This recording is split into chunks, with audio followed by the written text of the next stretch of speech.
नमो तस्स भगवतो अरहतो सम्मा संबुद्धस्स।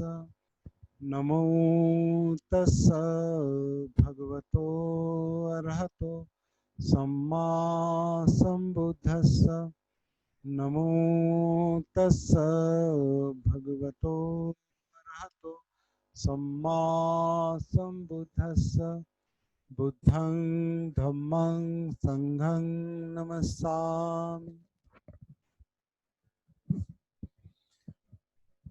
तो सबको जय भीम। सबका यहाँ पर स्वागत है। जैसे कि मैंने आपको मैसेज भी भेजा है, मेरे ख्याल से सभी लोगों को मिला होगा, आपने पढ़ा होगा। आज के सेशन में हम थोड़ा सा अलग काम करने वाले हैं। जैसे कि हम बार बार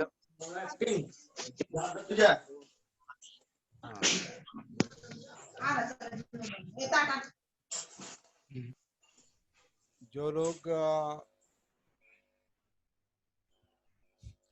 अभी नए आए हैं उनसे थोड़ा अनुरोध है कि अपना माइक बंद रखेंगे।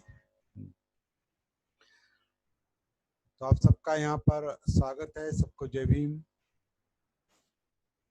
जैसे कि हमने कुछ सेशन में कहा है कि हम सती का अभ्यास मतलब जागृति का अभ्यास कर रहे हैं। जागृति का अभ्यास कर रहे हैं, अपमाद का अभ्यास कर रहे हैं, सेल्फ अवेयरनेस, सेल्फ रियलाइजेशन। कई तरीके से हम इस सती शब्द का एनालिसिस कर सकते हैं, इस सती शब्द का विश्लेषण कर सकते हैं। फिर भी मैं आपको इस बात से अवगत कराना चाहता हूं कि सती यानी हम जो यहाँ शब्द इस्तेमाल कर रहे हैं या सती के बारे में जो कुछ भी हम यहाँ बता रहे हैं वो सती नहीं है।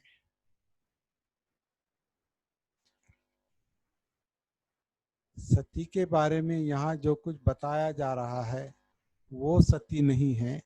सती आपका अपना खुद का अनुभव है। सती यानी आत्मभान है, सती यानी जागृति है। तो जागृति कोई शब्द नहीं, सती केवल कोई शब्द नहीं। उसका हम वैसे उसकी व्याख्या भी नहीं कर सकते, उसके बारे में बता भी नहीं सकते। उसके बारे में उसकी ओर हम एक अंगुली निर्देश कर सकते हैं, पॉइंट आउट कर सकते हैं, उसके में बारे में बता सकते हैं थोड़ा बहुत, लेकिन वो अनुभव नहीं बता सकते। अनुभव तो आपका स्वयं का काम है। अनुभव लेना, अनुभव करना आपका स्वयं का काम है। उसके लिए आपको स्वयं प्रयास करना पड़ेगा। सती के बारे में हम नहीं बता सकते, सती के बारे में बता सकते लेकिन सती नहीं बता सकते, क्योंकि सती एक अनुभव है। मेरे ख्याल से आप मेरी बात समझ रहे हैं ठीक तरह से।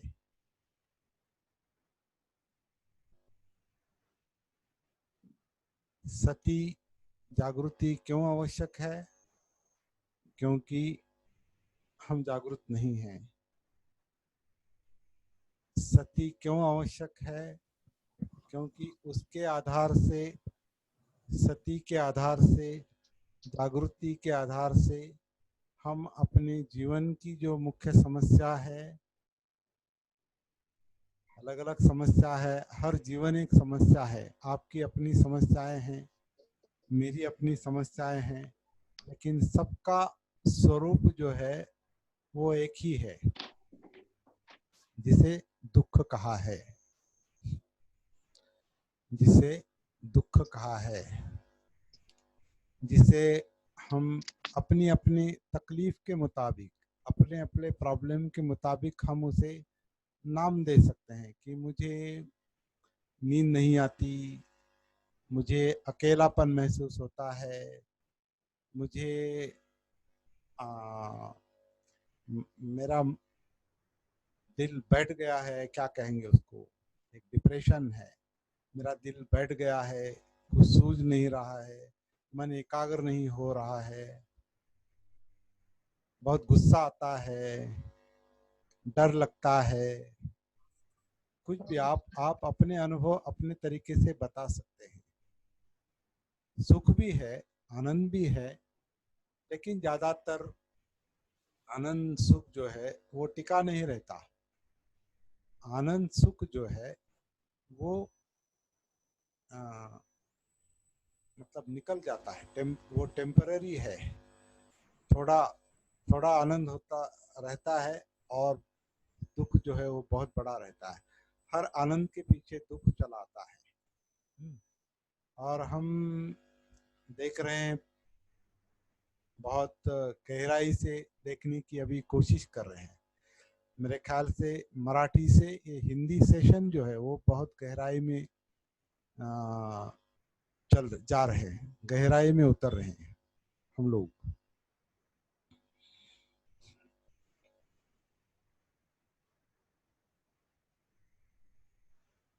धम्मचक्र प्रवर्तन सूत्र में कहा है कि जन्म दुख है, बुढ़ापा दुख है, व्याधि दुख है, मृत्यु दुख है, प्रियों का वियोग दुख है,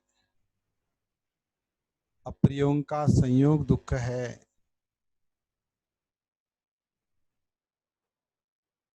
और मन के मुताबिक न होना दुख है।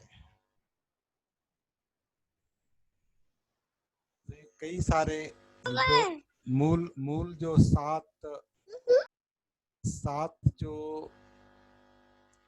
दुख के कारण है मूल जीवन के, वो मुख्य कारण तो है ही। अरे बाबू अलग हटे। जो लोग, जिन लोगों का काम नहीं है बात करना, वो अपना माइक बंद रखेंगे। आप वीडियो ऑन रख सकते हैं, माइक को बंद करेंगे। आपकी आवाज रिकॉर्ड होती है, समझ लेना, आपकी आवाज रिकॉर्ड होती है यहाँ पर। तो जन्म जन्म जरा व्याधि मरण दुख है, प्रियों का संयोग दुख है, प्रियों का वियोग दुख है, मन के मुताबिक न होना दुख है। और इस दुख से बाहर आना संभव है, ये बुद्ध की शिक्षा है।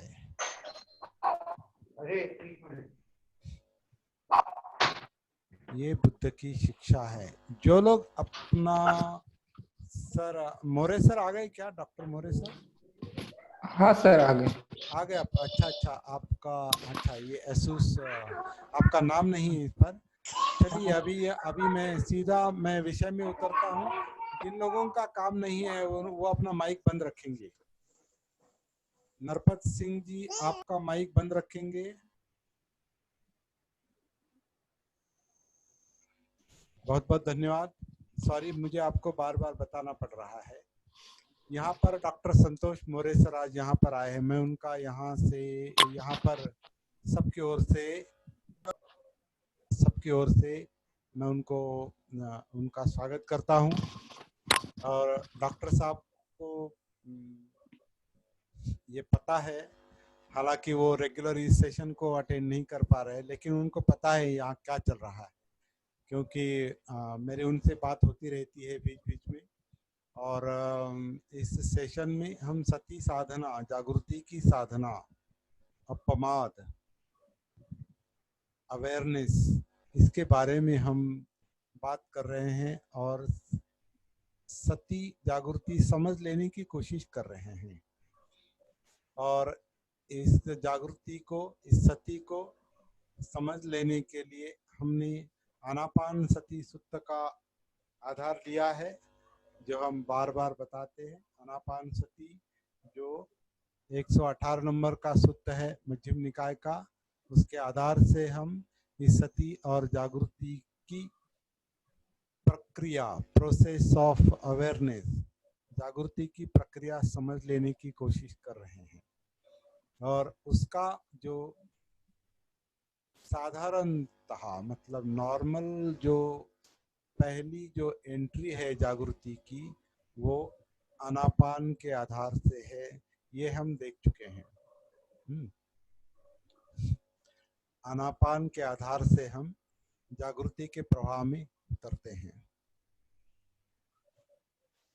हमने ये भी देखा है, ये आन और अपान जो है, सांस जो है, सांस हमारी काया का एक हिस्सा है, काया का एक नैसर्गिक कार्य है।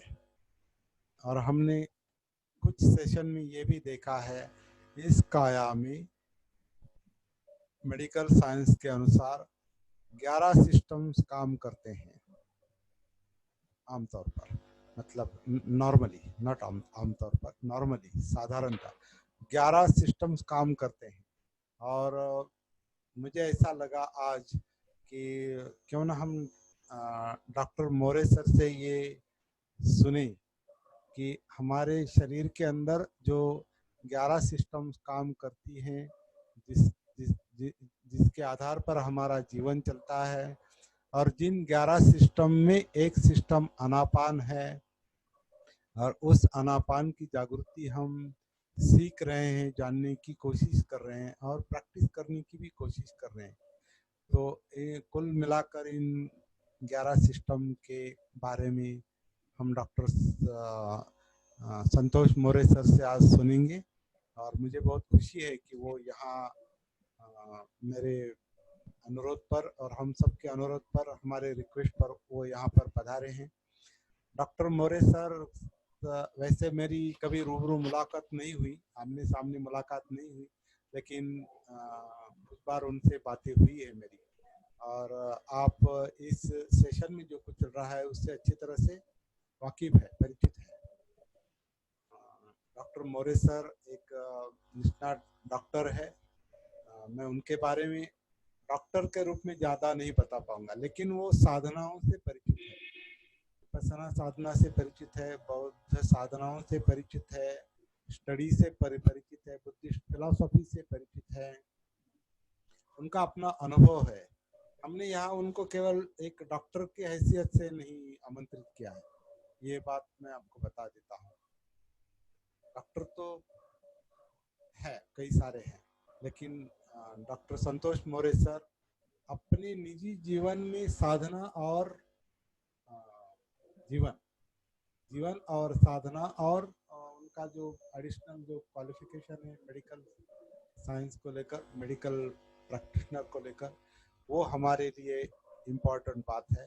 तो आज सर से मैं सीधा अनुरोध करता हूँ कि कुछ शब्द अगर आप अपने बारे में बताना चाहते हैं तो बता सकते हैं सर, और सीधा आप विषय में उतरेंगे कि हमारी काया में 11 सिस्टम जो काम कर रहे हैं उनका संक्षेप में स्वरूप क्या है।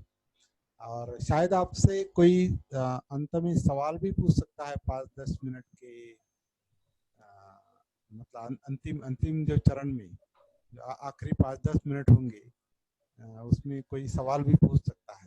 लेकिन आपको ये मेरा आपको ये अनुरोध रहेगा, एक रिक्वेस्ट रहेगी कि आपका जो सवाल है वो विषय से लेकर रहेगा, विषय को छोड़कर कोई भी कुछ सवाल नहीं करेगा। तो डॉक्टर संतोष सर जी से मैं अनुरोध करता हूँ, रिक्वेस्ट करता हूँ कि वो अपना विषय शुरू करें। धन्यवाद सर। आवाज आ रही है मेरी? हाँ, आ रही सर। धन्यवाद सर, आपने हमें यहाँ पे निमंत्रित किया। कुछ सेशंस हमने भी अटेंड किए हैं, लेकिन ड्यूटी की वजह से कुछ पॉसिबल नहीं हो पाया। हाँ, तो आज आपने हमें अचानक से बता दिया कि कुछ सिस्टम्स के बारे में हमें बोलना है।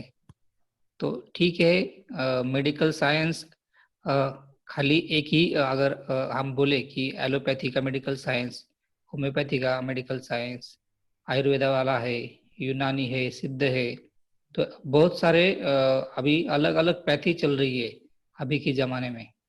तो हर एक पैथी का एक अलग अलग सिस्टम है। हर हर हर एक पैथी अलग अलग मानती है कि अपना शरीर कैसे काम करता है। तो अभी तो मैं मेडिकल साइंस, मेरा एमबीबीएस हुआ है, 10 साल हो गए मुझे एमबीबीएस पास आउट होके। और उसके बाद बहुत सारी एक्सपीरियंस ले लिया है, 5 से 6 साल तक सरकारी में भी एक्सपीरियंस लिया है, दिल्ली में लिया है, कोल्हापुर, पुणे, औरंगाबाद, बाद में प्राइवेट प्रैक्टिस भी की है। उसके साथ शरीर का जो है, चित्त और हमारा जो कोई शरीर है, तो उसके बारे में जो भी कुछ स्टडी किया है, और हर कुछ स्टडी करने के बाद, खुद अनुभव करने के बाद, जब दिल्ली में था 1 साल में, तो उसके बाद सब अनुभव करने के बाद में जब बाबा साहब की जब किताब मेरे सामने पढ़ने में आई, बुद्धा एंड हिज धम्मा, तो उसमें उन्होंने एक लिखा था कि Vipassana is a form of प्राणायामा। उतना तो मुझे वो उसमें मिला। बाद में जब कोल्हापुर में मैं गया, कोल्हापुर में जब मैं ज्वाइन था फॉरेंसिक मेडिसिन में, फिर कैजुअलिटी जो रहती है हमारी इमरजेंसी सेवाएं, उसमें भी ज्वाइन था। तो बहुत सारी जो इमरजेंसी केसेस हैंडल करने के बाद, एक 2,500 बॉडी की जो पोस्टमार्टम रहती है, तो पोस्टमार्टम सीधा हमारे अंडर होने के बाद में औरंगाबाद में भी 1,000 बॉडी की पोस्टमार्टम होने के बाद, और मेडिटेशन और बहुत सारी चीजें करने के बाद में इस नतीजे पे पहुंचा कि बहुत 3 या 4 प्रकार की साइंस है अभी फिलहाल। तो वो साइंस में जो हम बुद्धा की फिलोसफी बोलती है, बाबा साहब को जो अभिप्रेत फिलोसफी थी, या बाबा साहब ने जो हमें अनुसरण करने के लिए जो बोली है, तो उसके नजदीक एक ही पैथी अभी फिलहाल आती है। तो उसमें से एक होम्योपैथी हम बोल सकते हैं उसको। हालांकि मैं अभी मेडिसिन एमबीबीएस एलोपैथ का ग्रेजुएट हूँ, लेकिन हमें जो कोई सिस्टम पढ़ाई गई, उसमें एक फिजियोलॉजी एक है, एक सब्जेक्ट है फिजियोलॉजी, शरीर का जो कोई, हाँ शरीर जो कोई, शास्त्र। हाँ शरीर शास्त्र जो है, शारीरिक क्रिया शास्त्र। तो उसमें से एक थोड़ी सी बाकी के पैथी में वो भी एक कॉमन पैथी है, ऐसा है। तो वो पैथी में दिए गए है कि जो हमारे बॉडी के अंदर जो कुछ हॉर्मोन्स है, जो हमारे सबसे ऊपर की जो ग्लैंड है हमारे ब्रेन में, पिट्यूटरी ग्लैंड, वो पिट्यूटरी ग्लैंड जो रहती है वो हार्मोन सिक्रेट करती है। संप्रेरक हम उसको बोल सकते हैं, रसायन बोल सकते हैं। तो वो जो कुछ हार्मोन्स रहते हैं वो पूरे बॉडी में जो जो और ग्लैंड्स है, माने कि लीवर है, किडनी के ऊपर एड्रिनल ग्लैंड है, तो जो कुछ अंदर के जो ग्रंथियां है, ग्लैंड बोलते हैं हम उसको, तो बाकी के ग्लैंड का, ग्रंथियों का वो नियमन करती है, ऊपर की जो पिट्यूटरी ग्लैंड। तो उसमें से जो है कि हमारे पूर्ण बॉडी में सीएनएस नाम के जो हमारे सिस्टम है, सेंट्रल नर्वस सिस्टम बोल सकते हैं हम उसको, उसके साथ पेरिफेरल नर्वस सिस्टम हम बोल सकते हैं उसको। मज्जा तो संस्था। हाँ, मज्जा संस्था जो बोल सकते हैं। तो उनमें से जो हम अगर वॉलंटरी बोलते हैं, नहीं कि हम हमारे खुद से करते हैं कुछ चीजें, ऐच्छिक ऐच्छिक। हाँ ऐच्छिक जो करते हैं हमारे, वो एक भाग रहता है, और एक इनवॉलंटरी एक रहता है जो कि अनैच्छिक रहता है, जो हम उसको ऑटोमेटिक बोल सकते हैं, नैसर्गिक बोल सकते हैं। अगर हम एक संक्षिप्त में आज बोले, तो आज सर ने जो बोला कि आनापान है, काया अपनी नैसर्गिक रूप से सांस लेती है, नैसर्गिक रूप से अपना सांस छोड़ती है।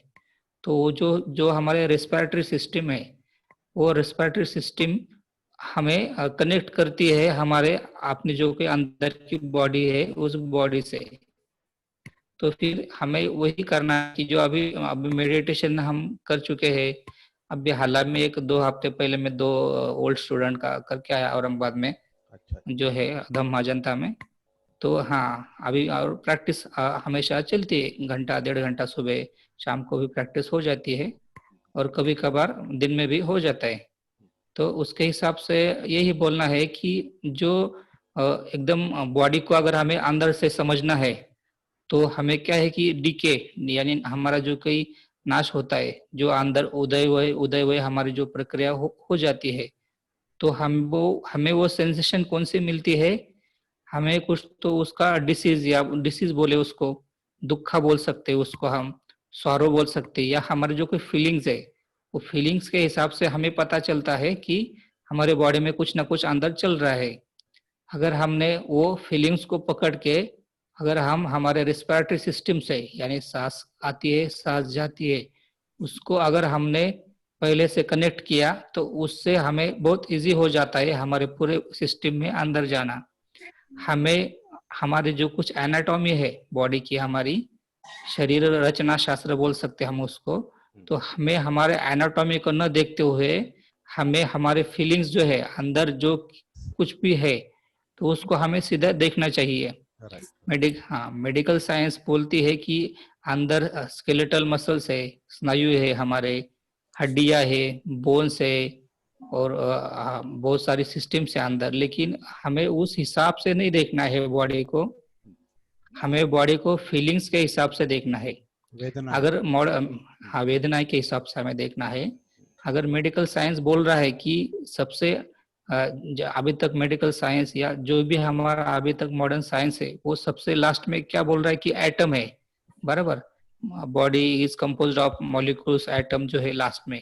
लेकिन बुद्धा की फिलोसफी उसके आगे है, वो बोलते हैं कि जो हमारा अष्टकलाप है, जो हम चार धातु बोलते हैं, आप, तेज, वायु और आपने पृथ्वी धातु, तो ये जो है चार है, लिक्विड, सॉलिड, मैटर, एयर है जो है नहीं क्या, तो ये जो कोई चार धातु है तो उसके साथ हमें फीलिंग्स भी है वो धातु को, तो हमें क्या करना है कि हमें जो कुछ मैटर है उसकी फीलिंग्स भी और वो मैटर को भी महसूस करना है। अगर हम लास्ट में अगर गए तो उसमें ऐसा दिया गया है कि जो वंडरवॉल फोर्सेस बोल सकते हैं हम उसको, कि जो कुछ आइटम को या कुछ लास्ट में जो हम बोल सकते हैं कलप को, जो फोर्स जो बल पकड़े हुए रहता है, तो हमें जो भी है आनापान से हमें वो जो फोर्सेस है, जो उदय और वय का जो कुछ स्पीड बोल सकते हैं हम उसको, जो कुछ संवेग बोल सकते हैं, हमें उसको उससे कनेक्ट होना है। और कमलवीर सर जो बताते हैं कि हमें पूरे शरीर में अगर उतरना है तो पहले आनापान सती हमें अच्छी तरह से करनी चाहिए। आनापान सती करने के बाद हम हमारे पूरी काया में उतर सकते हैं। और जो भी है ये सब हम बोल रहे हैं तो उसका ये भी साइंस है, मेडिकल साइंस भी उसको प्रमाणित करता है। और पूरे हमारे भारत देश में अभी जो निमहांस करके जो बहुत बड़ी संस्था है बैंगलोर में, वो सबसे सुप्रीम संस्था है जो मन हमारे शरीर ब्रेन के अपने मज्जा संस्था के बारे में सबसे सुप्रीम संस्था है पूरे भारत में। तो उसमें भी विपश्यना मेडिटेशन, बुद्धिस्ट अपना मेडिटेशन जो है उस पर बहुत बड़ा रिसर्च चल रहा है कि मेडिकल साइंस भी उसको प्रमाणित कर रही है। और दूसरी जो कुछ एग्जांपल है वो है नासिक में हमारा एक बहुत बड़ा कैंसर इंस्टीट्यूट अभी खुला है। तो कैंसर इंस्टीट्यूट में वहाँ पे रिसर्च अभी वो शुरू कर रहे हैं नहीं क्या मेडिटेशन के बारे में। तो वहाँ के जो भी बड़े बड़े डॉक्टर्स है तो उनका यही मानना है कि वेस्टर्न कंट्रीज में, अमेरिका हो, बहुत रूस हो, बहुत सारी कंट्रीज में ऑलरेडी बहुत बड़ा रिसर्च हो चुका है। वहाँ पे मेडिटेशन बेस्ड थेरेपी बहुत अच्छी चालू हो गई है। लेकिन हमारे यहाँ पे ऐसा है कि हमारे यहाँ जो मॉडर्न साइंस है उसको अभी तक इतना एक्सेप्ट नहीं कर रहा है। तो जितने बड़े सब डॉक्टर्स लोगों को उसका एक्सपीरियंस हो जाएगा, उसका अनुभव हो जाएगा, उनकी जब संख्या बढ़ जाएगी तो वही उसका प्रचार प्रसार कर सकते हैं। हाँ सर, अभी आप हमें बताइए कि अभी और कौन सी इसमें बोलना है। अभी आपने मज्जा संस्था बताई, आपने आनापान बताई, आप और कुछ सिस्टम्स बता सकते हैं क्या बॉडी के, या रेस्पिरेटरी हो अभी हाँ, या हार्ट हाँ, का। वैसे आपने बताया कि सारे सिस्टम पता होने की आवश्यकता नहीं, हमें वेदनाओं के आधार से अंदर उतरना है। लेकिन एक काया में जो कुछ चल रहा है जो हमें अविद्या के कारण पता नहीं,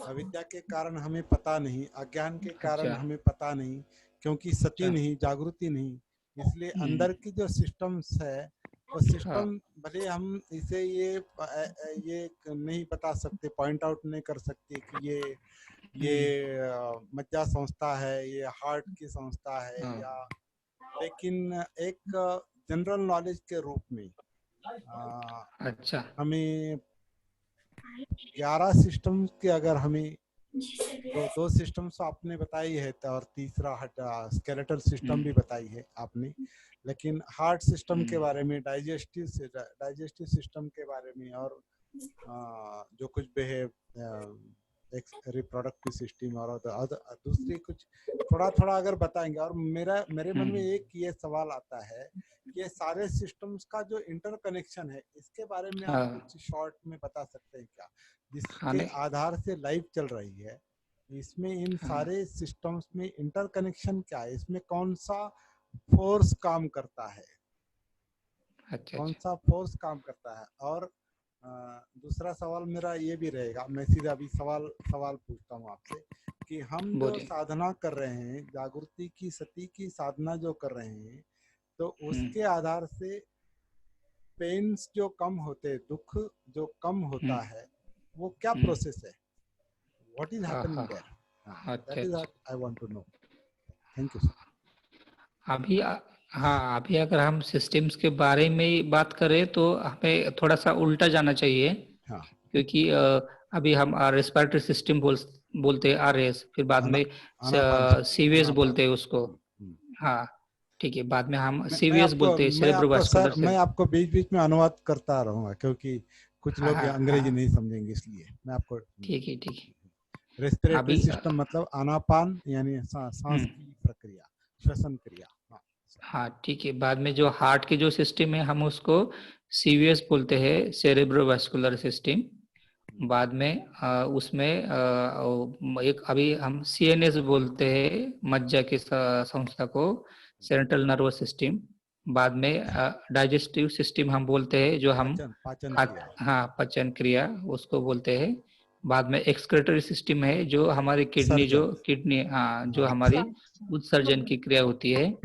और बाद में एब्डोमेन की तो हो गई। फिर बाद में ये कि सिस्टम अभी बहुत सारी है, लेकिन वो कैसा है कि हमने क्लासिफिकेशन, उनका वर्गीकरण वैसे किया है, इसलिए वो सिस्टम वैसी है। तो जो मेन ये सब का कनेक्शन वही है कि हार्मोन का, मैं आपको जैसे बोल रहा हूँ नहीं क्या, कि हार्मोन जो रहते हैं हमारे, जो रसायन रहते हैं बॉडी में, तो वो सब हार्मोन्स रिलीज होते हैं ऊपर से, तो हर सिस्टम चलती है। और हर सिस्टम जो उसके इंटरकनेक्टेड है। इंटरकनेक्टेड उस चीज से है कि जो सेंट्रल नर्वस सिस्टम है हमारी मज्जा संस्था, तो मज्जा संस्था में दो प्रकार की ये होती है, सेंट्रल नर्वस सिस्टम है और पेरिफेरल नर्वस सिस्टम है। जो एकदम हमारी जो रीढ़ की जो हड्डी है, हमारा जो ब्रेन है, ब्रेन और रीढ़ की हड्डी, उसमें से जो जाती है हम उसको सेंट्रल बोलते हैं। और जो हमारे हाथ पैर है वहां से जाती है, उसको पेरिफेरल नर्वस सिस्टम बोलते हैं। तो फिर जो अंदर हमारे जो डाइजेस्टिव सिस्टम है, आरएस सिस्टम है, रेस्पिरेटरी सिस्टम, और अंदर की जो उसको सेंट्रल नर्वस सिस्टम सिग्नल भेजती है। और जो पेरिफेरल है, जो हमारे हाथ है, पाव है, उसको पेरिफेरल नर्वस सिस्टम सिग्नल भेजती है। तो वो उसमें कुछ संप्रेरक रहते हैं, मानो कि कैटेकोलामाइंस बोलते हैं, हम उसको एड्रेनालिन भी बोल सकते हो। जो किडनी के ऊपर से जो रसायन निकलता है वो एड्रेनालिन है। फिर बाद में रिप्रोडक्टिव सिस्टम है, तो वो जो स्त्री रहती है फीमेल्स में, उनमें से एस्ट्रोजन जो है रसायन वो होता है। जो मेल रहते हैं पुरुष, उनमें से प्रोजेस्टेरॉन हार्मोन जो है वो रिलीज होता है। बाद में वैगस नर्व जो है मज्जा संस्था की, वैगस नर्व जो हार्ट पे काम करती है। तो फिर ऐसे बहुत सारे रसायन है, जो रसायन हमारे हर एक सिस्टम के ऊपर है। तो हर एक सिस्टम को रसायन जब रिलीज होते हैं हमारे मज्जा संस्था से, तो इंटरकनेक्ट करते हैं। अभी उसमें से अगर हम वॉलंटरी बोले कि ऐच्छिक, तो उसमें भी कुछ रिलीज होते हैं, इनवॉलंटरी भी है, वो कुछ भी रिलीज होते हैं। तो सबसे अगर हमें मेडिटेशन के बारे में बोलना हो, आनापान सती के बारे में बोलना हो, काया आनापान सती के बारे में अगर हमें बोलना है, तो उसके लिए लिम्बिक सिस्टम करके एक सिस्टम है हमारे ब्रेन में, रेटिकुलो एंडोथेलियल सिस्टम भी बोल सकते हैं हम उसको। तो जो लिम्बिक सिस्टम है वहां से ये सब ऑपरेट होता है। और जो कुछ लिम्बिक सिस्टम है हमारे ब्रेन में, हमारे मज्जा संस्था में, जो भावनाओं तो का वो नियंत्रण करती है लिम्बिक हाँ सिस्टम। वो भावनाओं का नियंत्रण करती है और वो सुप्रीम होती है। मीन्स बुद्धा ने जो भी बताया कि बिहेवियर मेक्स मैटर। तो हमारे जो कुछ हमारा मन है, हमारे जो कुछ विचार है, वो हमारा मैटर, हमारा शरीर बनाने में बहुत बड़ा रोल अदा करती है, ऐसा है। तो फिर वो जो लिम्बिक सिस्टम है, रेटिकुलर एंडोथेलियल सिस्टम है, वो इनवॉलंटरी है। मेडिकल साइंस ने ये बताया है कि ये बहुत डिफिकल्ट है, बहुत इतना आसान नहीं है कि लिम्बिक सिस्टम को ऑटोमेटिक या नेचुरल मोड पे एक्टिवेट होना। लेकिन जो हमेशा हमेशा मेडिटेशन करते हैं, जिनकी भावना अच्छी होती है और जो सहृदय से रहते हैं, मीन्स छोटी चीजें हैं बताने को कि प्रेम है, मैत्री है, दया है, करुणा है, ये चीजें हमें बताने के लिए है। लेकिन जो वो बात पे चलता है तो उसको ऑटोमेटिक वो सिस्टम मदद सपोर्ट करती है। हम उसको जब धम्मा बोलते हैं तो धम्मा क्या है कि धम्मा इस यूनिवर्स का जो हम बोलते हैं कि इंडोथेलियल सिस्टम है या लिम्बिक सिस्टम बोल सकते हैं हमको, कि जो हम कनेक्ट होते हैं आनापान सती से, हम काया काया आनापान कर सकते हैं। और जो हम कनेक्ट होते हैं, जो यूनिवर्स की जो पावर है, जो एनर्जी है, तो वो जो एनर्जी से हम कनेक्ट हो सकते हैं उसको मेडिकल साइंस में इनवॉलंटरी कंट्रोल बोला है बॉडी का। तो जो इनवॉलंटरी कंट्रोल है वो हम यहाँ से ही एक्टिवेट कर सकते हैं। अनैच्छिक नियंत्रण। अनैच्छिक नियंत्रण जो है वो हम जितने हार्मोन से करेंगे, बाहरी बाहरी दवा गोलियों से करेंगे, तो वो टेम्पररी इफेक्ट है उसका। लेकिन अगर हम मेडिटेशन हो या कुछ प्यार से रहे, सहृदय से रहे, तो हर चीज वो रसायन हार्मोन्स ऑटोमेटिक रिलीज हो जाती है, उसको बाहर से लेने की जरूरत नहीं होती वो हार्मोन्स को। ऐसे अभी सबसे बड़े जो डॉक्टर्स रहते हैं तो न्यूरो फिजिशियन रहता है, न्यूरो सर्जन रहता है, तो कार्डियोवास्कुलर सर्जन रहता है। लेकिन जो सबसे बड़े जो है न्यूरो फिजिशियन, तो उनके ऊपर भी जो हार्मोन हार्मोन एंडोक्राइनोलॉजिस्ट बोल सकते हैं उसको, वो हार्मोन भी वो दे सकते हैं, बाहर से गोलियां देती है हार्मोन के बॉडी को रेगुलेट होने में। लेकिन अगर आप मेडिटेशन करते हैं, विपස්සना करते हैं, और आप अभी कमेगरी सर ने जो बताया उसे उसी तकनीक से अगर आप जा रहे हो, तो आपको गोली दवा के बजाय आप सीधा अपने पूरे बॉडी के जो है संतुलन कर सकते हैं। अच्छा, बहुत बहुत धन्यवाद सर, बहुत बहुत धन्यवाद, बहुत इम्पोर्टेंट जानकारी आप दे रहे हैं। उपस्थित लोगों में से मैं कोई कुछ अगर पूछना चाहता है तो आप अपना माइक ऑन कर सकते हैं और चेहरा भी दिखा सकते हैं और सवाल पूछ सकते हैं। बोलिए। हाँ, एक सवाल पूछता हूँ। हाँ हाँ, शरीर में जो सर कैमरा, हाँ कैमरा थोड़ा सीधा पकड़िए और हाँ ओके, बहुत अच्छा। और हाँ बोलिए सर। जो शरीर में प्रतिकार शक्ति है, हाँ सर, यानी अपवाप तैयार होती है, हाँ नेचुरली तैयार होती है, हाँ, उसको बढ़ाने के लिए हाँ, मेडिटेशन का उपयोग होता है क्या? हाँ मेरे लिए सवाल है ना सर? हाँ कीजिए, सारे सवाल अभी आप कीजिए। हाँ हाँ, ऐसा है सर। अभी जो आपने प्रतिकार शक्ति बोली है, हाँ, जिसे हम इम्यूनिटी, हाँ पावर, हाँ, हम उसको इम्यूनिटी पावर बोलते हैं। हाँ, तो अभी लोगों ने क्या है कि अभी अभी हमारे यहाँ पे कोरोना अभी खत्म होते आ रहा है, नहीं तो कोरोना की नई नई स्ट्रेन आ रही है, तो कोरोना की वजह से लोग बोल रहे हैं इम्यूनिटी बूस्टर ले लो, ये लो वो लो, नहीं क्या? तो उसमें सबसे टॉप लेवल पे जो है हमारा चित्त स्थिर रहना, ठीक है, और हमारे माइंड हमारा स्टेबल रहना। अभी हम सीधा हमारी इन्वॉल्वमेंट जो है कि हम कोरोना पेशेंट के आईसीयू में काम करते हैं, ठीक है, और बाकी कोविड केयर सेंटर में हमने काम किया है।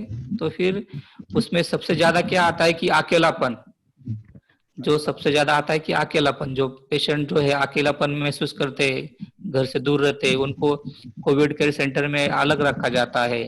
तो वो कुछ चीजें वो कुछ सहन नहीं कर पाते, उसके वजह से उनको थोड़ा सा अटैक टाइप हो जाता है। कुछ लोग उसमें माइंड उसका स्टेबल नहीं रहता। नहीं, हाँ, उसका माइंड स्टेबल नहीं रहता है। डॉक्टर साहब जब बोलेंगे तो बाकी कुछ बीच में बोलना अच्छा, नहीं। ठीक है। हाँ, तो उसका माइंड स्टेबल नहीं रहता है। तो इम्यूनिटी पावर जो कुछ है हमारे बॉडी की, उसमें 2-3 टाइप की इम्यूनिटी रहती है। ह्यूमरल इम्यूनिटी रहती है, हार्ड इम्यूनिटी बोल सकते हैं उसको, एक्टिव इम्यूनिटी बोल सकते हैं, पैसिव इम्यूनिटी बोल सकते हैं। तो सबसे बड़ा जो है कि अब मेडिटेशन के हिसाब से अगर बोले तो सबसे बड़े, हम अगर मेडिटेशन करने वाले हैं तो हम न्यूट्रल हो जाते हैं। कोरोना में जैसे होता है कि कोरोना में हमें टेस्ट नहीं लगती ना, किसी हम अगर खाना खा रहे हैं जिसकी टेस्ट पॉजिटिव आ गई, वो बोलता है कि मुझे कुछ टेस्ट फीलिंग नहीं हो रही। तो जो बड़े बड़े लोग हैं जो मेडिटेशन करते हैं उनको भी वैसी टेस्ट फीलिंग नहीं होती। तो फिर वो होम्योपैथी का या हमारे बॉडी का नेचुरल हीलिंग का वो एक मैकेनिज्म है कि न्यूट्रल हो जाना, सांस न्यूट्रल होना, सांस एकदम धीमे हो जाना, कि हर चीज को हम न्यूट्रल तरीके से देखते हैं, शांत स्वभाव से, तटस्थ स्वभाव से हम जिस चीज को देखते हैं। हाँ हाँ। तो हाँ, तो वो न्यूट्रल हम हो जाते हैं। तो जो मेडिसिन, जो दवा आदमी को न्यूट्रल करती है, उसका ऑटोमेटिक नियमन करती है बॉडी का, तो वो दवा इस चीज में काम आती है। हाँ, इम्यूनिटी बूस्टर, इम्यूनिटी हम अगर बोल रहे हैं तो इम्यूनिटी को सबसे बड़ा जो है, पहले हम मेडिटेशन को ही हमने प्रेफर देना चाहिए। दूसरी बात है, इम्यूनिटी के लिए जो गोली दवा है, जो अंडे का पीला बलक रहता है अंदर का, अगर कुछ लोग अंडे खाते हैं तो उनके लिए वो इम्यूनिटी का सबसे बड़ा रेफरेंस प्रोटीन है। और उसके बाद उससे भी अच्छा जो है गाय रहती है, जो हमारी भैंस रहती है, उनका जो कोलेस्ट्रम रहता है, गो पीयूष बोलते हैं अपन हमें, पीयूष कोलेस्ट्रम। हाँ, तो जो कोलेस्ट्रम जो रहता है वो सबसे अच्छा इम्यूनिटी बूस्टर है, जो हमारे बॉडी को रेगुलेट करती है। और उसके बाद ये बहुत सारे आते हैं जो भी साइंस बता रहे हैं, जिनसिंग है, ये है, वो है। सबसे बड़ा जो है कि हमारा मेडिटेशन से हमारी हर चीज न्यूट्रल यानी नेचुरल होती है, वो हमें इम्यूनिटी के लिए हमें बहुत अच्छा रोल प्ले करती है। ये बहुत अच्छे से बताया, धन्यवाद। बहुत अच्छा। यानी डॉक्टर साहब, आपने न्यूट्रल, एक नहीं मिनट। न्यूट्रल यानी तटस्थ रहने का। नहीं, हाँ, शांत सजग अगर तटस्थ रहे। अभी हाँ, कमलवीर सर जो, बराबर, हाँ अभी हाँ, बराबर कमलवीर सर समझे। जो लेते हैं हमारे ने के, हमें हाँ, काया, हम जब आनापान से काया में उतरते हैं तो हमारे हर चीज रिलीज होते चली जाती है, ऑटोमेटिक रिलीज होती चली जाती है, हमारे हार्मोन्स भी रिलीज हो जाते हैं। तो हमें तटस्थ रह के हलचल न करके हमें ऑटोमेटिक वो धम्मा पे जो एनर्जी है यूनिवर्स की, हमें वो एनर्जी पे हमें शिफ्ट होना चाहिए, उससे हमें कनेक्ट होना चाहिए। ऐसे उससे हम अगर हाँ ये सब्जेक्ट बहुत अच्छा समझाया आपने, बहुत हाँ, धन्यवाद। उससे कनेक्ट हो गए तो हमें हाँ, गोली दवा पे हम जरूरत नहीं, बराबर। सर आपने बीच में एक बात कही, सर आपने बीच में एक बात कही, किसी का माइक ऑन है वो बंद कर कीजिए थोड़ा, जो डिस्टर्ब कर रहा है। मोरे सर, आपने एक बात कही कि पेशेंट को अगर अकेला रखा गया तो उन पर जो प्रेशर आता है उससे इम्यूनिटी कम हो जाती है। हेलो हेलो, हाँ हाँ सर, एक बार फिर से। हाँ आप सर, सुन रहे हैं मोरे सर? हाँ हाँ सर, आ रही आवाज, बोलो। हाँ हाँ, तो अकेला मतलब पेशेंट को जब अलग रखा जाता है और वो अगर अकेलापन महसूस करता है तो उस पर वो हाँ हाँ जो प्रेशर निर्माण होता है वो हाँ हाँ अच्छा नहीं इम्यूनिटी के लिए, मतलब रिकवर होने में वो हाँ, वो जो प्रश्न, हाँ, दिक्कत बन सकती है, वो हाँ तो अड़चन बन सकती है। हाँ अभी, हाँ सर, अभी आपके भी तो पेशेंट थे नगर में हाँ, एडमिट, तो नहीं नहीं, आपको तो घर वो में 4 एक्सपीरियंस। लोग थे सर, घर में 3 लोग हाँ थे, हमारे हाँ, मैडम तो थी और लड़की और जमाई, और मैं निगेटिव था, लेकिन मुझे लगता है थोड़ी तकलीफ थी मुझे। हाँ, अभी अभी वो मॉडर्न साइंस की थोड़ी सी लिमिटेशन है, कुछ टेस्ट में हम नेगेटिव आते हैं, कुछ में हम पॉजिटिव आते हैं, तो लेकिन हमें तकलीफ तो होती है बराबर। तो फिर वो ऐसा है कि कोरोना काल में अभी आपने मेडिटेशन भी किया और आपके घर में पेशेंट भी ये थे, तो आपको वो जो सीख मिली जिंदगी में, हाँ, बहुत वो सबसे बड़ी सीख आपको मिली। बहुत हाँ, सही। वो सिर्फ आपको मिली कि आपने जो साधना की, वो साधना को आपने सत्य में उतराया, और मेडिकल साइंस के साथ आपने उसको जोड़कर उसमें से आप आगे चले गए। जी अभी हमने भी साधना की, और कोरोना काल में जब सब डॉक्टर लोग छोड़कर जा रहे थे, कोई गवर्नमेंट ज्वाइन नहीं कर रहा था, उसी टाइम में हमने गवर्नमेंट ज्वाइन किया। तभी कोरोना के आईसीयू में भी काम किया और लोगों को भी समझाया, जिनके भी फोन आते थे सबसे बातें की, उनको बोला कि आप पहले मेडिटेशन करो। जो जिनको पता नहीं था आनापान सती क्या है, वो सब लोग करने लगे यूट्यूब पे बैठ के। और जो मेरे जो नजदीक के थे वो करने लगे, जो दूर के थे उनको अभी तक उनकी कुछ को नहीं पता, वो सीधे नहीं इतने जल्दी आएंगे, लेकिन जिन्होंने जिन्होंने अनुभव किया वो उस पे धीरे धीरे शिफ्ट हो रहे हैं, ऐसा है। तो आप जो बोल रहे हैं कि अकेलापन महसूस करना, तो जो हमारे कुछ रसायन है वही हार्मोन्स पे आता है कि अकेलेपन में हार्मोन्स रिलीज होते हैं, तो हम हमारी बॉडी थोड़ी सी और रिलैक्स हो जाती है और हम थोड़ा नेगेटिव सोचना करते हैं। उसमें भी कुछ अच्छे हार्मोन्स रहते हैं, कुछ बुरे हार्मोन्स रहते हैं। तो वो उस वक्त हार्मोन्स रिलीज होने के बाद हमारे बॉडी का फास्ट में डीके यानी नाश करती है, ऐसा है। तो जो उस अवस्था में स्टेबल रहा, शांत रहा, सजग रहा, तटस्थ रहा, कुछ नहीं, ये बदल रही है, हर चीज बदलती है, हम अनित्य बोलते हैं, चीजें बदलती है, दुख आता है लेकिन वो अनित्य है, अगर ऐसा बोला। और खुद में आपने वेदना जो है, अपनी सेंसेशन है अपने बॉडी की, वो देखते रहा देखते रहा देखते रहा, तो उसे पता चलता है कि ये जो दुख है ये बदल रहा है बदल रहा है बदल रहा है। और उसके बाद अगर उसने महसूस किया कि यार दुख आने के बाद अनात्म बोध आता ही आता है, वो आता ही आता है अनात्म बोध। तो जिसको बहुत बड़ा दुख झेलने के बाद अनात्म बोध आता है, नॉन सेल्फ फीलिंग कि अपनी बॉडी में कुछ है या नहीं तो अपनी बॉडी कनेक्ट है हर चीज से, तो तभी वो उसका चित्त स्थिर हो जाता है या वो न्यूट्रल हो जाता है। तो वो जो चीज है वो होने के लिए मेडिटेशन की या अपने आनापान सती की, काया आनापान सती की बहुत जरूरी है। और खाली मेडिटेशन नहीं करके, जैसे कमलवीर सर बोलते कि सती जागृति जो चीज है कंटिन्यू हर समय इसी क्षण जो कंटिन्यू सती में रहता है, जागरूक रहता है, वो उसको ही उसके हर हार्मोन्स रिलीज हो जाते हैं और उसको वो भी धम्मसया जो निसर्ग की जो कोई एनर्जी है उससे कनेक्ट हो पाता है। बहुत बहुत धन्यवाद सर। और कोई यहाँ पर सर दिल्ली के कुछ लोग हैं, इधर उधर से कुछ लोग हैं, आगरा से भी है, कोई पूछना चाहता है कुछ? हाँ सर, हाँ मुझे एक प्रश्न पूछना है।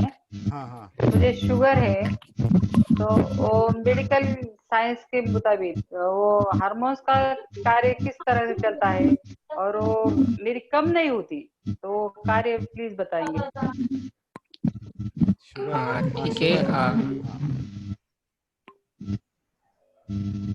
आवाज आ रही है? हाँ आवाज आ रही है सर, बिल्कुल हाँ, एकदम साफ आ रही उन्होंने बहुत हाँ उन्होंने बहुत अच्छा प्रश्न पूछा कि जो शुगर है तो उसका कार्य कैसा चलता है, और शुगर के मेडिकल साइंस के हिसाब से वो उसकी संतुलन होनी चाहिए लेकिन संतुलन होती नहीं।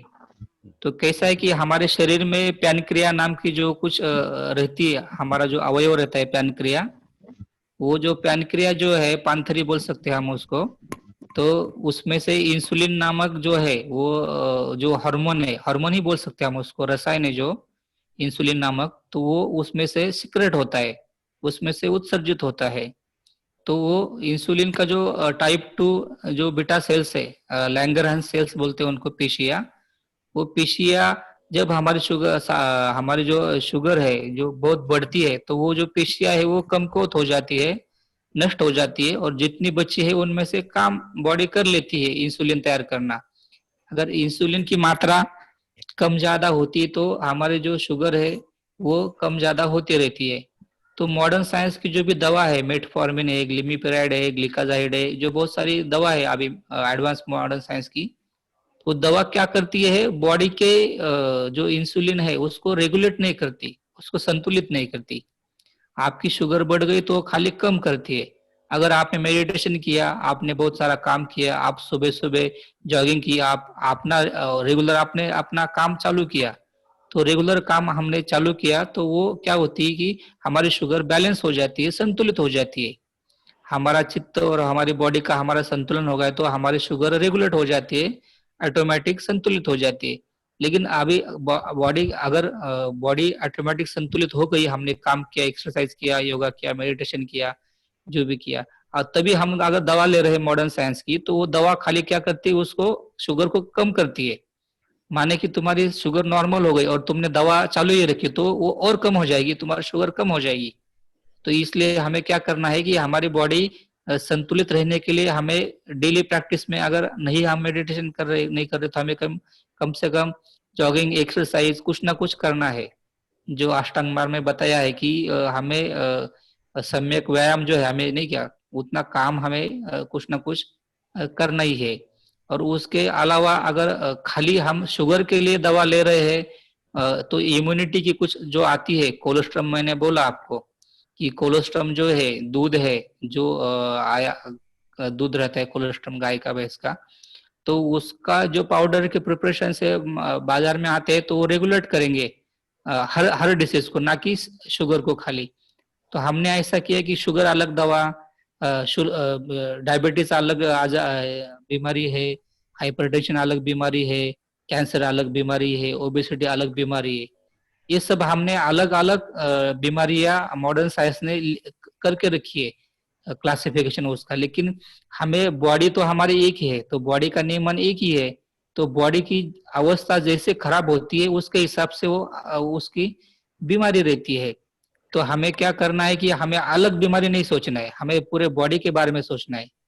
खाली एक बीमारी हमें नहीं सोचनी है, हमें पूरे बॉडी के बारे में सोचना है, और पूरे पेशेंट को हमें ठीक करना है, ना कि खाली डायबिटीज को। अगर हम पूरे पेशेंट को ठीक करते हैं, पूरे बॉडी को हम देखते हैं, तो पूरे बॉडी को हम देखते देखते हमारे हर एक बीमारी हम हर एक बीमारी से हम निपटारा कर सकते हैं। रही बात शक्कर की, तो अभी नॉन कम्युनिकेबल डिसीज में आते हैं, वो 5-6 बीमारियां है एनसीडी।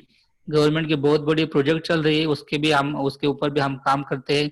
हमारे यहाँ पे प्राइमरी हेल्थ सेंटर है, वहाँ पे तालुक तहसील लेवल पे हम पेशेंट को वही बोलते हैं कि आप अलग एक बीमारी मत सोचो, आप अपनी लाइफस्टाइल सुधारो, उसके हिसाब से हर आपकी अंदर की जो हार्मोन्स आपकी संतुलित हो गई, तो आपकी हर बीमारी आपकी कंट्रोल में आ जाएगी।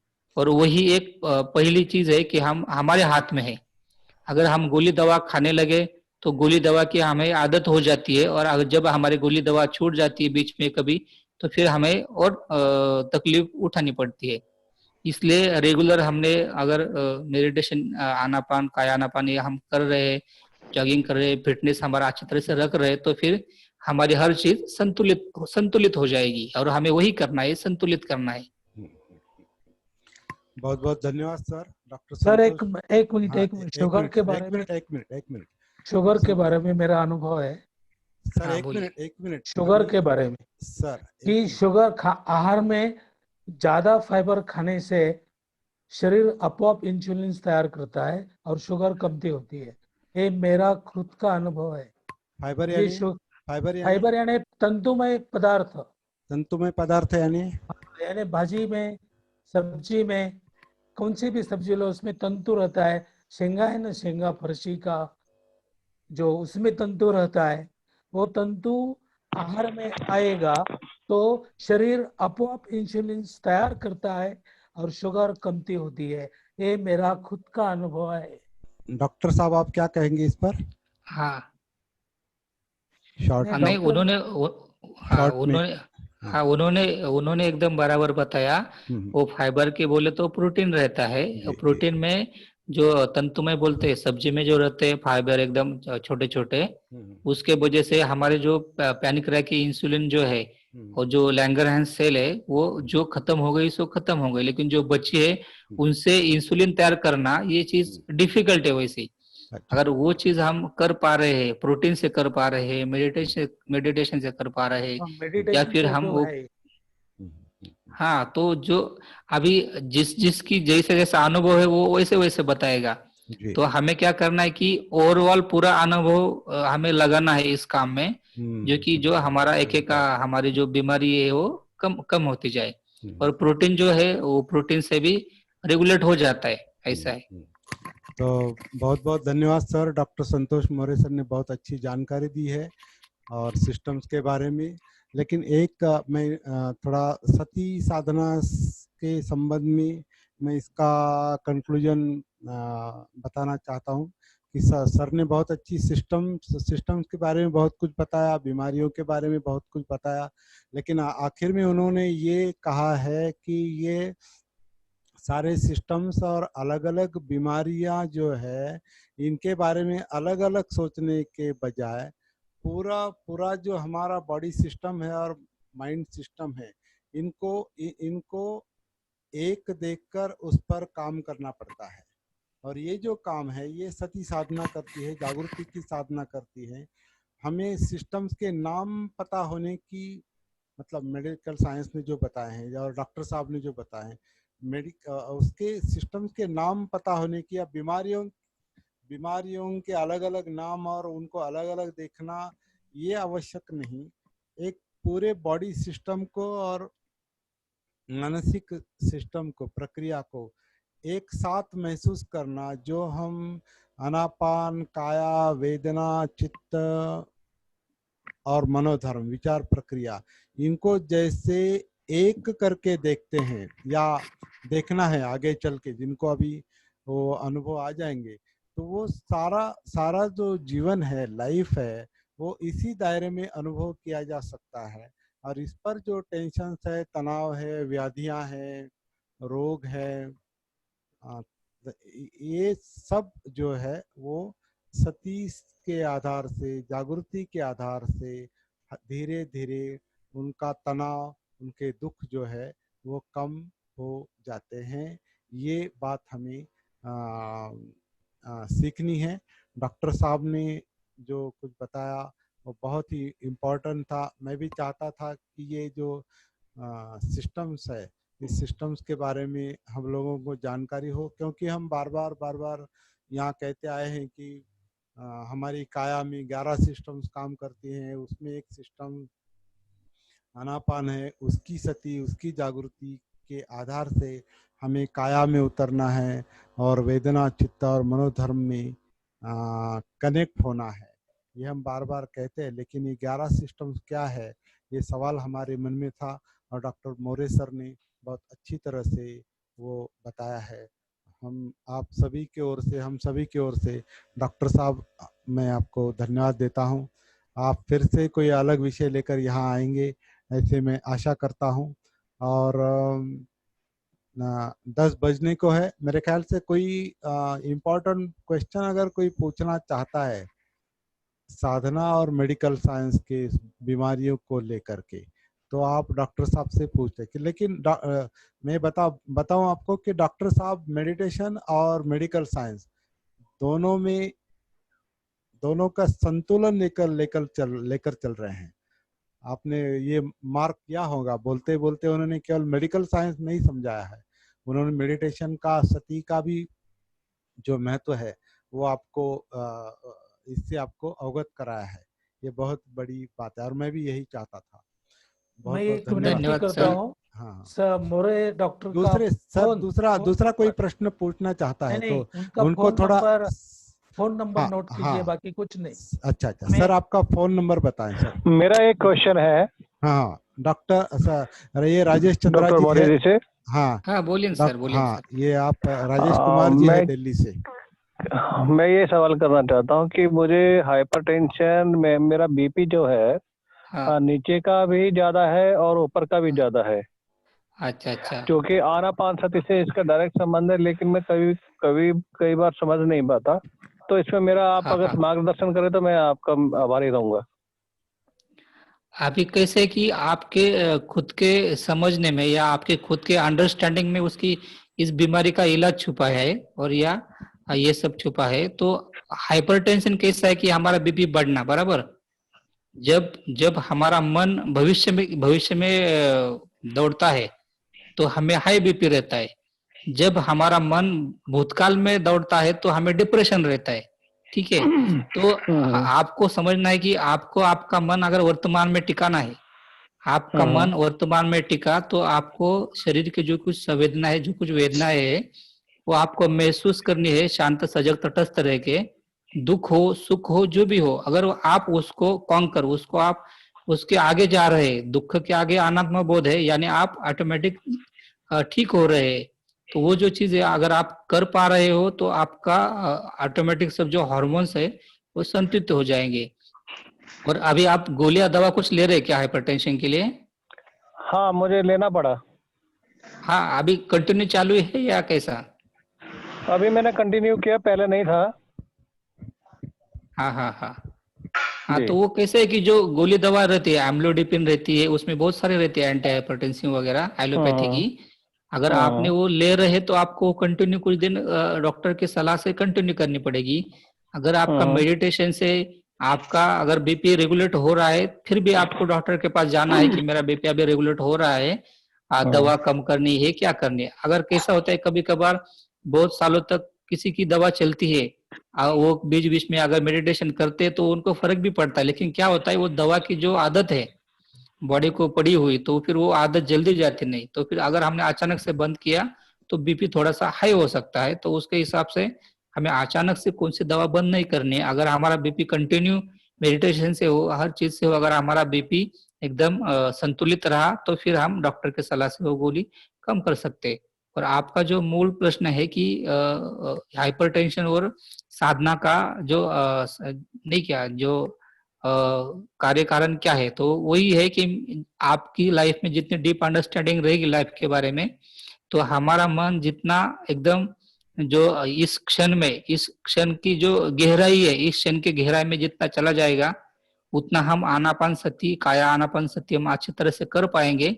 और हमारे जो हार्मोन्स है, जो हमारे अंदर की जो एंडोजेनस ओपियोइड्स बोलते हैं हम उसको, तो वो सब हार्मोन्स रिलीज हो जाएंगे तो आपका मन एकदम फ्रेश रहेगा और आपका बीपी भी कंट्रोल में रहेगा। ऐसा है। बहुत अच्छी बात है। साधुवाद आपका, धन्यवाद। हाँ, जीवन हाँ। जीवन जीवन के प्रति जागरूक होने से अंडरस्टैंडिंग बढ़ जाएगी। कमल जी, मैं एक सवाल करना चाहता था डॉक्टर सर से। बोलिए। बोलिए। डॉक्टर सर, एक्चुअल मेरे साथ जो बैठा है मेरा भाई है। एक्चुअल आपने बोला कि पूरा पूरा कमांड जो है अपना मज्जा संस्था से चलता है, बराबर है। हाँ, अभी हाँ, ये जो मेरा भाई है कम से कम एक 9 साल से इसको ब्रेन स्ट्रोक आया था।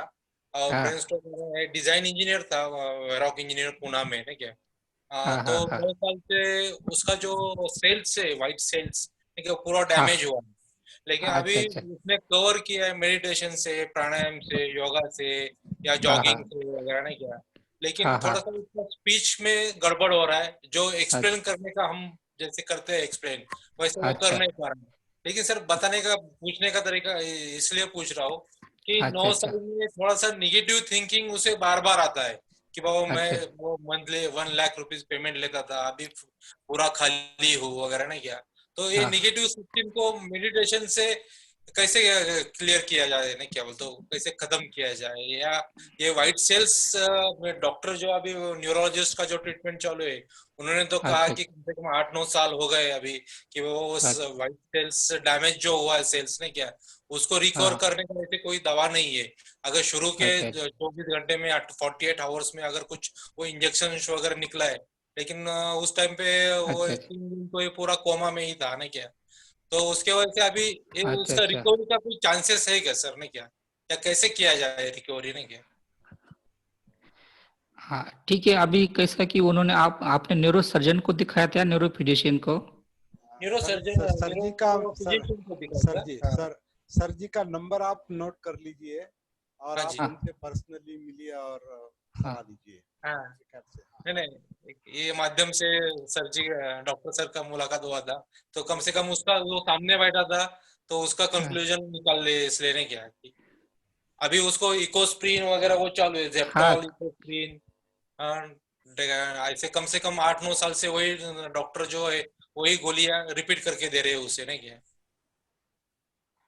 तो इसका नहीं, ठीक है चांसेस है। सर। आपका जो सवाल है नहीं, अभी जो कि आपको खुद को अभी कुछ चीजें समझनी होगी कि अगर वो जो हमारी ब्लड ब्रेन बैरियर रहती है, हमारा जो ब्लड रहता है खून और ब्रेन, तो उसमें से जो कनेक्शन है वो जो कनेक्शन बहुत बहुत छोटा रहता है। बोले तो एकदम नैनो नैनो बोल सकते हैं ना कि आप हम उसे एकदम छोटा रहता है कनेक्शन। तो वो अगर व्हाइट सेल्स अगर उनकी डैमेज हो गई है तो फिर उसका परसेंटेज कितना है। अगर वो मोर देन 70 to 80% ज्यादा डैमेज हो गई तो जो बची हुई है उनसे वो व्हाइट सेल का काम करा के लेने के लिए जो कुछ दवा है, वो जो रेगुलर अभी जो दवा आपको चालू है, वो दवा खाली मेंटेनेंस रखेगी, बराबर। वो आपके इसमें अभी इम्प्रूवमेंट नहीं इतना कर रही है ना। तो फिर अगर हमें उसमें इम्प्रूवमेंट करना है तो जो दवा की जो प्रिपरेशन आती है, अभी आप थोड़ा सा क्रूड फॉर्म में ले रहे होगे, तो दवा की जो प्रिपरेशन है वो नैनो टेक्नोलॉजी या उसके बियॉन्ड चाहिए, क्योंकि उतनी जितनी सूक्ष्म दवा होती है उतनी वो सूक्ष्म जगह पे जाएगी। और अगर मेडिटेशन से आप कर रहे हैं तो जितना आपका सूक्ष्म ध्यान है, आपका जितनी सूक्ष्म सती है, तो उतने आप पूरे शरीर को महसूस कर सकते हैं। मैंने खुद 1-2 बार जब बाइक पे था या नदी में था तो महसूस हुआ कि दुखा के आगे अनात्म बोध है, नॉन सेल्फनेस है। आनापान सती से, काया आनापान सती से हम हमारे शरीर को महसूस कर सकते हैं। तो हमें हमारे शरीर को पूरा का पूरा बाहर के वातावरण से हम जब कनेक्ट करेंगे, तो जितना हमारा लक्ष्य सूक्ष्म होगा उतनी उसको हमारा लक्ष्य जितना नेचुरली सूक्ष्म होगा, नैसर्गिक से हमारा सूक्ष्म होगा, उतने हम हमारे शरीर में, हमारे जो ब्रेन है, हर चीज में हम पहुंच सकते हैं। और जितना सूक्ष्म लक्ष्य उतनी उसका इलाज हो सकता है। अगर आप मेडिटेशन या आनापान से अगर आप नहीं कर पा रहे हो, तो उसमें जो दवा जो आती है, ये कौन सी भी दवा हो, जो नैनो के आगे की प्रिपरेशन है, सबसे सूक्ष्म जो दवा है, सबसे सूक्ष्म दवा नहीं तो जो एयर फॉर्म में रहती है, नहीं क्या, नाक में से ये करने की दवा, तो वो दवा उनके लिए काम कर सकती है। और मेरा ऐसी चीजों में मेरा एक थोड़ा सा अनुभव है। हमने पैरालिसिस के जो पेशेंट थे कोल्हापुर में, उनको हमने वो अमेरिका की नैनो टेक्नोलॉजी वाली एक कोलोस्ट्रम की आती है दवा, 4लैब कंपनी की, हमने वो यूज की थी। तो वो 7-8 साल वो बाबा थे, वो पड़े हुए थे पैरालिसिस से, लेकिन उनको फायदा हुआ, वो उठ के बैठे, वो चलने लगे। तो वो एक साइंस है अलग, एकदम सूक्ष्म दवा की साइंस है। अगर वो हम दवा सूक्ष्म लेते हैं तो हमारे ब्रेन तक वो पहुंच जाती है। और जितना डैमेज होगा, वो डैमेज तो रिपेयर नहीं करती, लेकिन जो बचे कुचे जो सेल्स है, व्हाइट सेल्स, उनसे काम करवा के लेती है। और उससे जितना होगा उतना ही पॉसिबल होगा। जो डैमेज हुआ उसका हम नहीं बता सकते, लेकिन जो बचे कुचे है सेल्स, उससे जितना काम हो चल पाएगा, जितने उससे जितने हार्मोन रिलीज होगी, उससे जितना काम होगा उतना काम होगा मैक्सिमम। ऐसा है। बहुत बहुत धन्यवाद सर। डॉक्टर मोरे सर का फोन नंबर नोट कर लीजिए, 9405483283। Please sir repeat sir. 9405483283। हाँ, जो लोग डॉक्टर साहब से कांटेक्ट करना चाहते हैं वो ये नंबर नोट कर लें।